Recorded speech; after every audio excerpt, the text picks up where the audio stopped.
Basic principle of refrigeration is simple. Just pass a colder liquid continuously around the object which is to be cooled.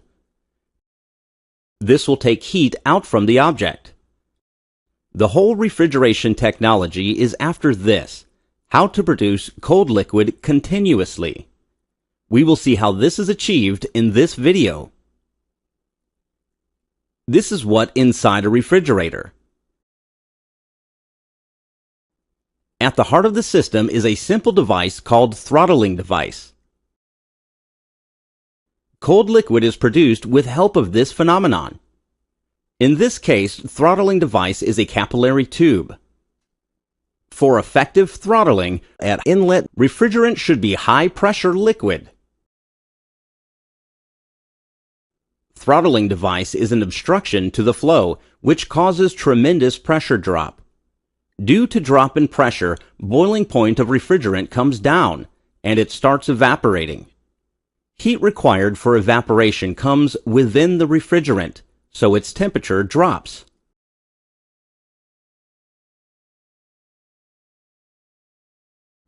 If you check temperature across throttling device, you can notice this drop. Next phase is simple. Just pass this cold liquid over the body where you have to absorb heat.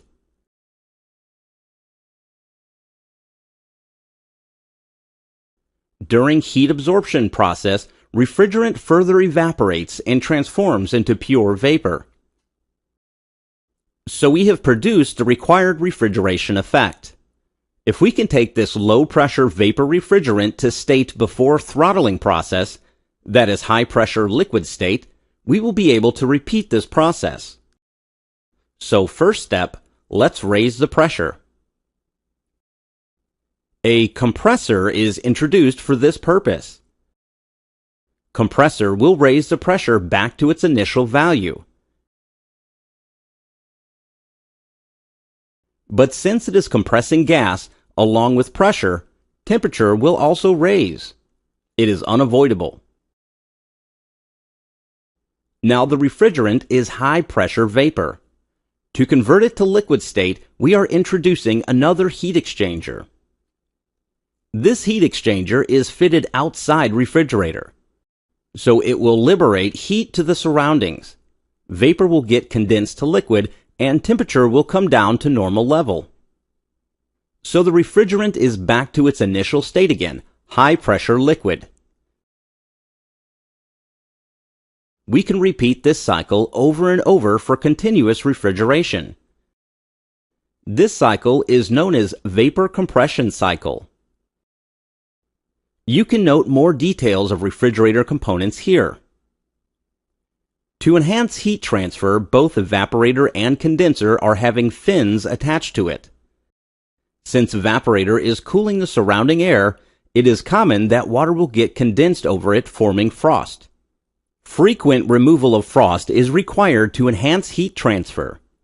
Apart from raising pressure, compressor also helps maintain flow in the refrigerant circuit. Usually, hermetically sealed reciprocating type with proper sealing is used for this purpose. Since it is compressing gas, huge amount of input power is required for this operation. A simple energy balance of the system yields this relation. Performance of a refrigeration system can be defined as follows. Hope you had a good overview of working of a refrigerator. Thank you.